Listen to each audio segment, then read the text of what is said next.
Dear asawa, ilang years na tayo nagmamahalan. Ilang years na rin tayo nag-aaway, pero nananatiling matatag, di ba? Di naman talaga tayo tatagal.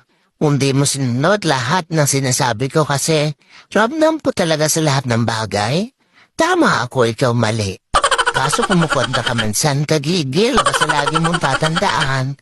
Kahit araw-araw pa tayo mag-away, tandaan mo, hindi ako magpapatalo. Ilalaban ko ang bandera na sa mag-asawa babae lagi ang may tama, este ang tama.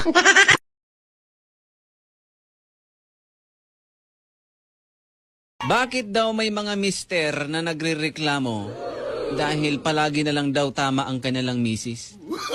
No. Eh yan naman talagang hiniling nyo mga mister eh. Tamang babae.